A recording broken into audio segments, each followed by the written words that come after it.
Faites entrer l'écriture, 10e épisode. Écrire la marge.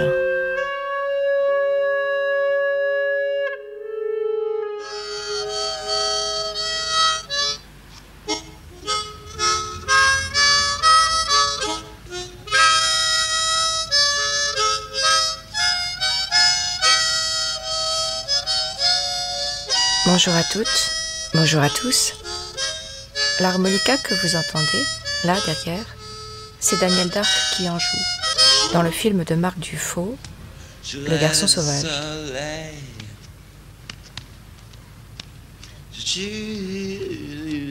Ce film, ainsi qu'un autre consacré à Daniel Dark, Les Enfants de la Blanque, Marc Dufaux les a mis en ligne au moment de la parution de son livre Close Up Daniel Dark, Je me souviens, je me rappelle, livre qui vient de paraître et qui évoque la relation cinématographique et amicale, fraternelle même, qu'il a entretenue avec le chanteur. Marc et Daniel, Daniel et Marc, c'est peut-être un jeu de miroir ou un jeu de miroir inversé qui se joue là quand on essaye de dessiner leur portrait. Qui voudrait s'arrêter. Je ne suis rien, vraiment.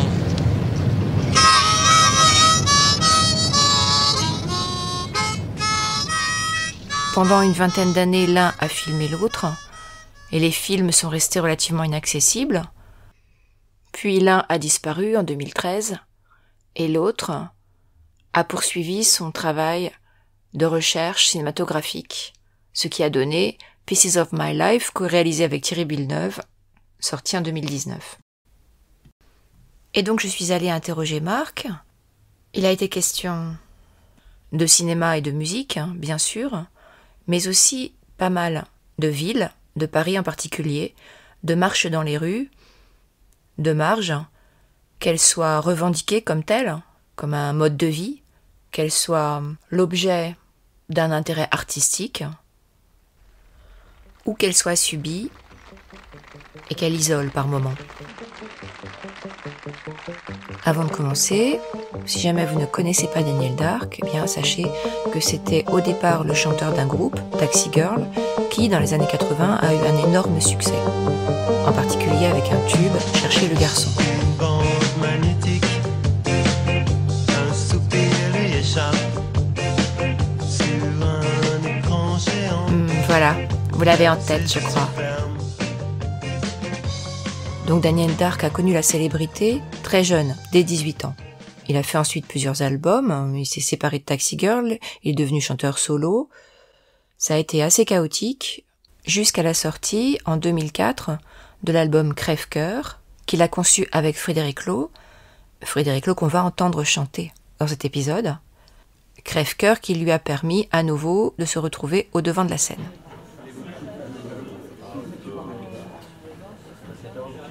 Avant de retrouver Marc pour un entretien, je vous propose de nous rendre à la librairie de Paris, place de Clichy, pour la toute première soirée consacrée à la parution de Close Up.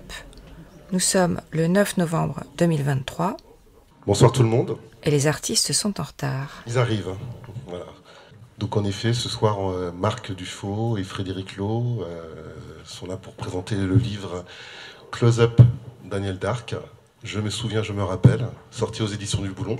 Moi, je suis Xavier, des éditions du Boulon. J'en profite, Marc n'est pas là. Il est le temps d'arriver, donc j'en profite pour dire que du bien de lui. Je suis vraiment extrêmement fier de ce livre. Je sais que Daniel a bouleversé la vie de Marc, mais Marc, il a aussi, on va dire, lui aussi m'a bouleversé. Voilà, en tant qu'écrivain, en tant que personne. J'ai déjà publié plusieurs livres avec lui, mais c'est le premier au Boulon, si je ne m'abuse. Oui, je crois. On en a fait 4-5, mais aux éditions Rock et Folk. Marc, c'est un talent pur. Toujours à chercher, toujours à fouiner, toujours à aller vers la vérité, et en même temps avec un vrai don d'écrivain. Ce soir, donc, il y a, Frédéric va nous jouer quelques morceaux, et Marc va nous faire des lectures de son livre. Donc maintenant, il n'y a plus que... On les attend, hein. Bravo.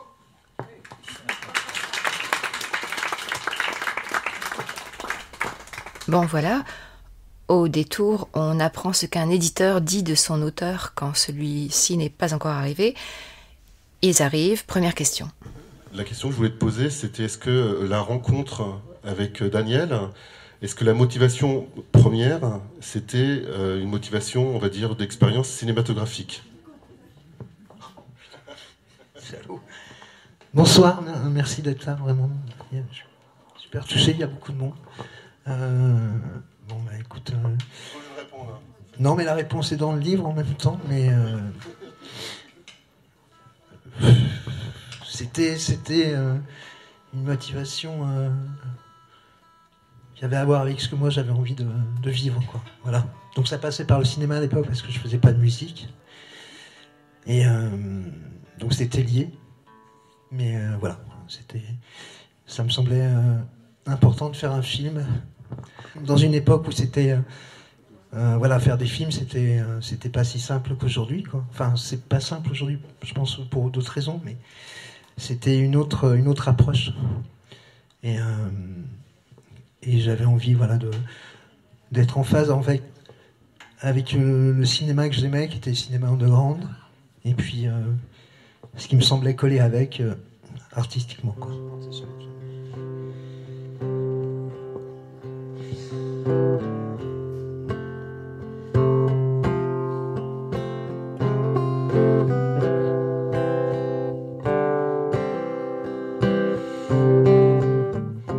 Daniel aimait les gosses. Il avait pour eux la tendresse désolée de ceux qui n'ont eu d'enfance que secouée, approximative. Mais un homme se comprend-il par son enfance, par la part d'enfance qu'il garde en lui? Il est né de cette rencontre entre un persécuté et une proscrite. Albert est coupeur de cuir dans le sentier. Marie-Rose est vendeuse de robes de mariée, comme la mère de Céline. Daniel Simon est venu au monde le 20 mai 59. Et oui, c'était lui le printemps.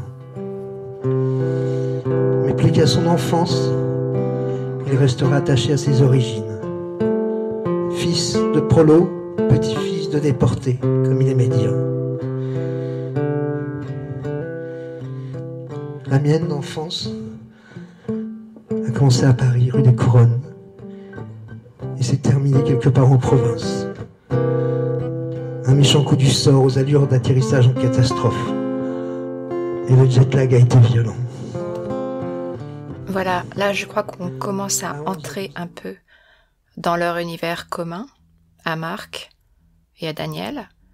On va quitter la librairie un instant pour se retrouver chez Marc, un peu plus tard, avec quelques questions en tête. Donc en fait l'idée, je t'explique un peu ce qui m'a pris là comme ça. Avant que tu sortes ton nouveau livre, Close Up, ouais. J'avais lu une interview de toi sur internet et où tu parlais de la question de la marge.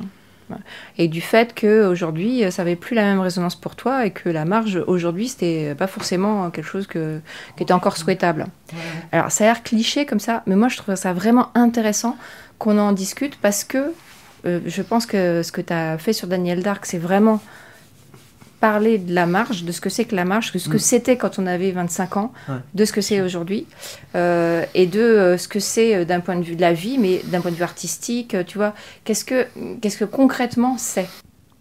Alors attends, je vais prendre par exemple pour faire puisque la première chose que j'ai faite, c'était de vouloir faire des films.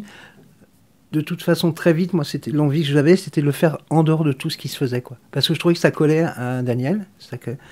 Et pour moi, il incarnait vraiment quelque chose qui avait à voir avec... alors maintenant, on appelle ça des niches, mais c'est pas des niches, c'était une attitude qui est en dehors des choses, et qui finalement... alors c'est bien le problème aujourd'hui, c'est qu'elle a été tellement en dehors qu'elle est devenue... c'est comme le punk, c'est devenu la culture officielle, et donc du coup, c'est très compliqué de s'y retrouver, parce que quand ça devient un truc officiel, qu'est-ce qui reste à faire en dehors de ça, quoi, voilà. Enfin, l'histoire du No Future, c'est ça, c'était une façon de voir, c'était en plein air industriel, des villes bétonnées, etc. C'était une forme de cri par rapport à ça. La ville est pleine de bruit, la ville est pleine de cris.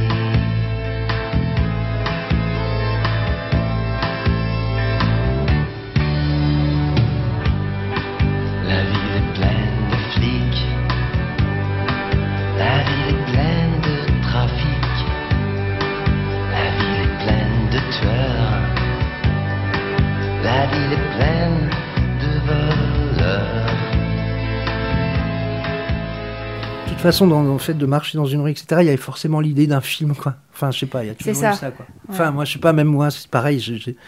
Quand je marchais, je sais pas, tu t'inventes un... Alors, surtout, en plus, nous, on est la génération Walkman, donc tu te foutais le Walkman sur les oreilles, et puis t'étais dans un film, quoi. Dans un film.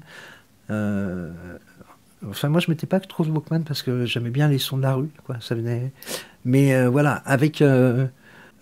c'est le rapport qu'on a par rapport à l'image, au cinéma, etc. Et moi, je sais que par exemple, toute mon enfance, elle s'est nourrie de ça, quoi, de la télé, des films. Puis de toute façon, j'avais rien d'autre à faire. Donc je pense que c'est ça qui a. Et puis sur le fait d'avoir été. Enfin, plus j'y pense, plus j'ai sans doute vécu le fait de quitter Paris comme un arrachement. Donc ça a été le fait d'être là, tu vois, à nouveau. C'était comme si je devais me nourrir de la ville tout de suite, tout prendre, etc., quoi. Et c'était dans une espèce de grand film. Qui se ferait, enfin qui se fait pas, mais qui se fait, quoi, qui se fait dans ta tête. C'était s'inventer des vies, s'inventer une Ouais, vie. mais la sienne, quoi. C'est ça qui est marrant.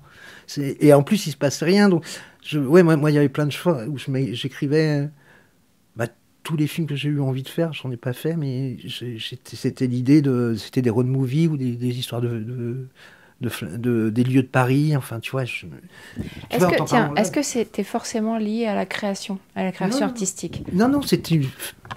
Pardon. Non, mais quand je te dis c'était des films, c'était pas forcément avec l'idée d'aller les faire, quoi. C'était vraiment le film que tu te passes quand tu marches. Alors après, avec tout ce que ça peut avoir d'un peu ambigu, parce que c'est de se regarder soi-même un peu quand même. Il y a quand même un truc qui sort de cet ordre-là, quoi.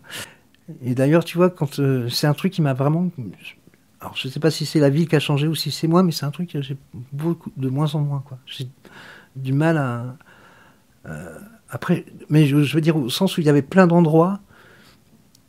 tu vois, en parlant là, je me souviens, je sais pas, de journées que je passais dans le 10e vers Louis Leblanc, tout ça.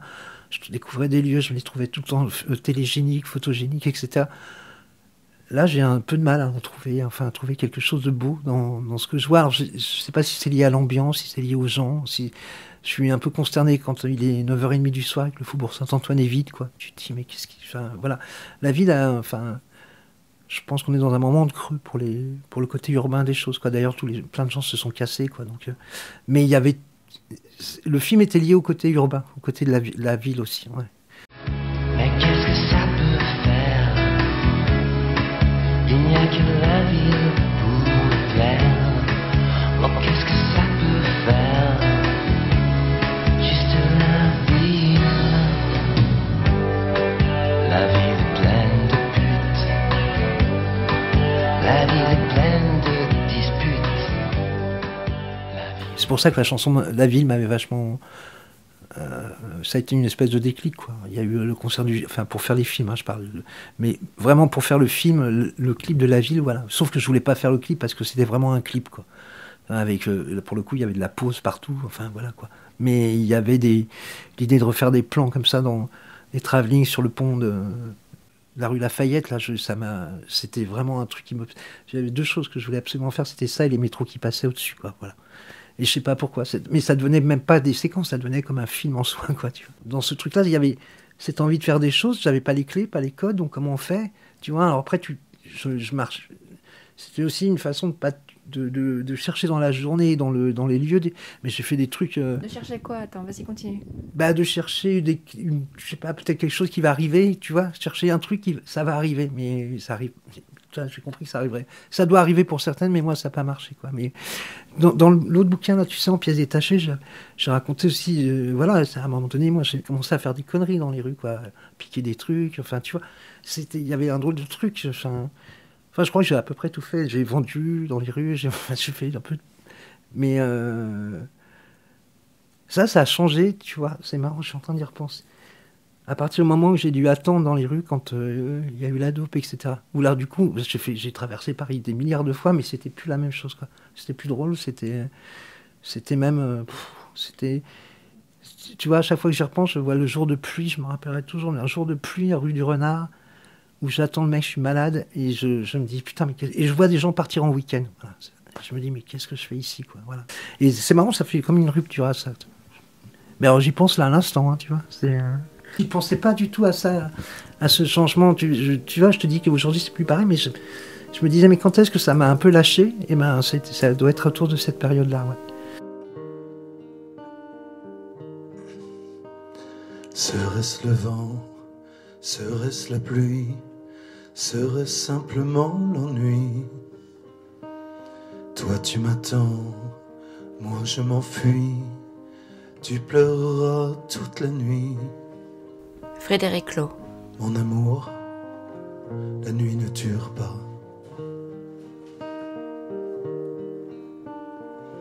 Le soleil rouge-rose détruit tout chaque fois.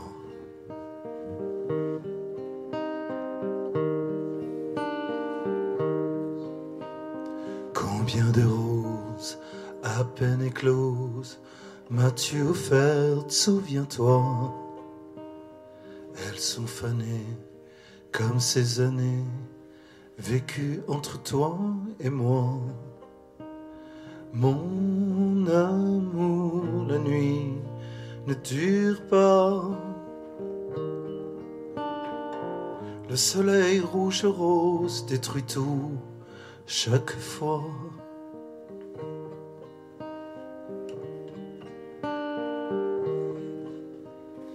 Est-ce sous le vent ou est-ce dans la nuit que je dirais, je t'en prie,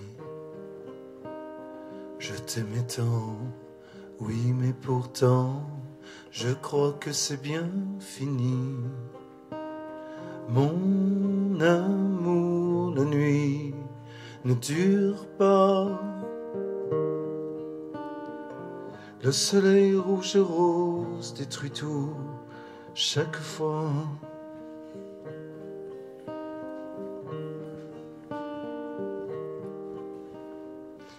Tournons, tournons encore et ne dis pas un mot.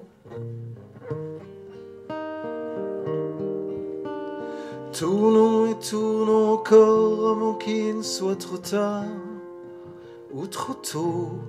Combien de roses à peine écloses m'as-tu offerte, souviens-toi.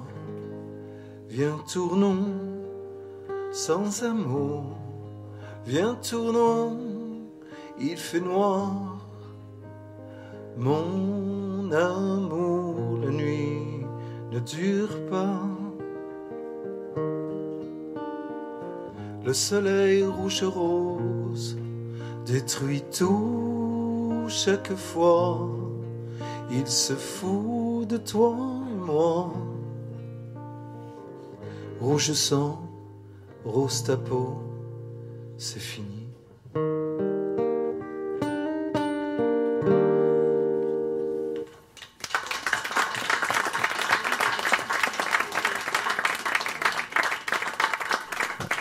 Après, il y avait les errants solitaires. Il y a aussi, avec Daniel, on a fait je sais pas combien de kilomètres, quoi, parce qu'on prenait jamais le métro, donc on marchait tout le temps.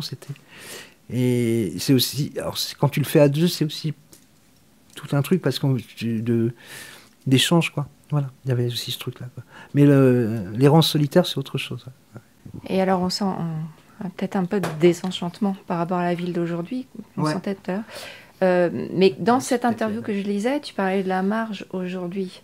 Ouais. Et c'est quoi alors aujourd'hui pour toi Je la vois pas, moi je la trouve pas. Je cherche un peu, mais... Non, mais toi comme moi, on a des vies relativement marginales en tant qu'écrivain. Bah oui. Ouais, mais enfin... Oui ou non d'ailleurs? Je sais pas. Je dis ça. Ouais, non, je réfléchis. Ouais, parce que comme le temps passe, tu te dis, mais putain, parce qu'il y a quand même une angoisse des 10 années qui vont venir en disant, merde, qu'est-ce qui va se passer? Mais ne serait-ce que sur le plan matériel, quoi, tu vois. Ouais. Oui, c'est forcément marginal et c'est pas forcément... tu vois, autant c'était drôle à 20-25 ans, autant là, ça l'est beaucoup moins, quoi. Enfin, en ce moment, je trouve que ça l'est beaucoup moins. Il y avait peut-être plus de façons de pouvoir s'exprimer à la marge il y a 20 ans qu'aujourd'hui, quoi. Aujourd'hui, on est quand même dans un espèce de rouleau compresseur. Alors, le paradoxe, il est là, de toute façon. Parce qu'en même temps, il y a 10 000... jamais on a eu autant de moyens de communication qu'aujourd'hui, quoi. Mais forcément, plus tu as de moyens de communication, plus ça se dilue. Et plus ça se dilue, moins tu es audible. Et enfin, voilà, quoi. Sinon, t'es pas Non, allé mais- vers là où tu voulais Si, mais je l'ai enfin, je l'ai... Ça vient que de toi, hein, c'est sûr. Hein. Ouais, voilà, c'est ça, c'est Ouais. pas arrivé d'extérieur. Ouais. Alors ça, je vais pas me servir tout le temps d'analogie, mais c'est un Damen qui raconte que lui, là, pendant 3-4 ans, il avait son groupe, il avait surtout tout un univers autour de ça, graphisme, etc. Et il expliquait que s'il avait attendu, ce serait jamais venu, quoi. Et en fait, c'est à force de vouloir, etc., que ça s'est fait. Après, il y a deux façons de faire, quoi. Daniel, c'est l'inverse. Daniel, ils ont fait un truc, pouf, ça leur est tombé tout de suite, voilà, quoi. C'est deux démarches différentes, mais vraiment différentes, parce que tu n'appréhendes plus les choses. Et en fait, tout ce que j'ai fait, ça a toujours été compliqué, quoi. J'ai jamais... Alors ça, c'est un truc qui m'a un peu déprimé, quand même, hein, ça n'a jamais été facile... mais en même temps, c'est une chance. Tu vois, à chaque fois, j'ai jamais désespéré en me disant ça marchera plus. Donc, mais ça a toujours été, c'est un petit peu. Il a fallu aller chercher, quoi. Voilà, quoi. Tu vois. Et qu'est-ce qui te tient alors? Bah déjà, je sais pas faire autre chose. Hein. Et puis, je peux plus bosser. Hein. C'est trop tard de toute façon pour bosser. De toute façon, j'ai pas le droit. Enfin, je suis pas phobique social. Je suis incompatible en société. Je sais pas quoi, un truc comme ça. Et puis je sais pas, écrire c'est vraiment un besoin, quoi. Enfin, faire des films ça l'était, mais ça demande tellement d'argent que c'est trop compliqué, quoi. Moi je peux pas attendre. Enfin c'est vraiment. En plus c'est comme sur un tournage, je suis trop impatient, quoi. Vraiment, quoi. Par contre écrire, ce que j'aime, c'est d'ailleurs la différence, c'est que j'aime bien, même si j'en ai fait quand même assez vite là. Enfin. Travailler le même truc, le même matériau, enfin tu sais ce que c'est, quoi. J'adore retravailler dessus, quoi, voilà. En cinéma, c'est moins le cas, quoi. J'aime bien faire une prise et puis pouf, on va vite, quoi. Et puis voilà. Dès 86-88, il évoquait la publication d'un roman pour lequel il tenait un titre parfait, L'Ange glacé. Ce roman allait devenir un serpent de mer et une arlésienne. Ce roman, il l'a probablement écrit mentalement, et peut-être même en avait-il en tête chaque chapitre. Mais ensuite, il y avait ce vertige. L'approximation du langage le désespérait, lui rappelait peut-être la volatilité, la vanité de tout. Il pressentait non pas l'imperfection, mais l'impossibilité du langage, la distance, pour ne pas dire l'inadéquation, entre le mot et l'objet, la vacuité de cet exercice jamais à la hauteur du grand œuvre qu'il avait en tête, sans même parvenir à trouver la force d'essayer, ou alors par à-coups, et brièvement. Ouais, pourquoi on continue? Parce que c'est vraiment compliqué. Bah déjà, si on peut en vivre, ça va. Après, c'est super gratifiant de voir des gens. Mais tu sais très bien que ouais, c'est un peu... Enfin, aujourd'hui, le monde ne tourne pas autour de ça, quoi, tu vois. Bah, tant pis, tant pis.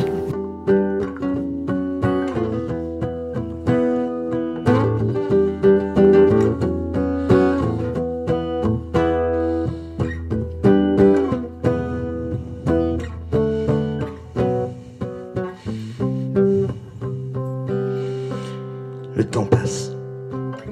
Les années filent et qu'on ne parle pas d'oubli.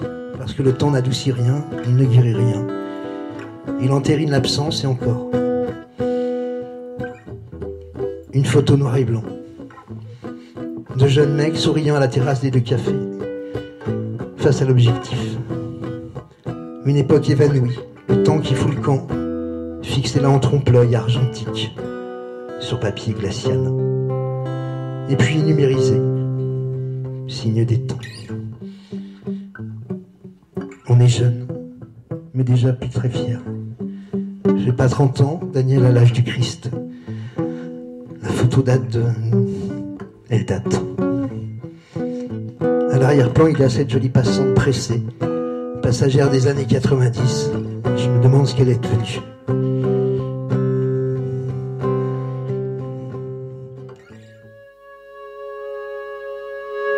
À la fin de Close-up Daniel Dark, à propos du succès de Crève-Cœur, l'album de 2004,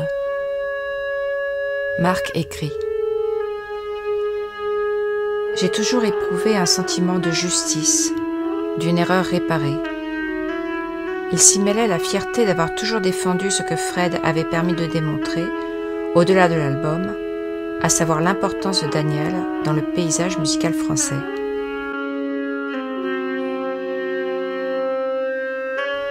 Début janvier 2024, Marc Dufaux et Frédéric Loh se sont retrouvés à la Maison de la Poésie, dans la grande salle. C'était blindé, c'était complet. Et le public entier est resté suspendu.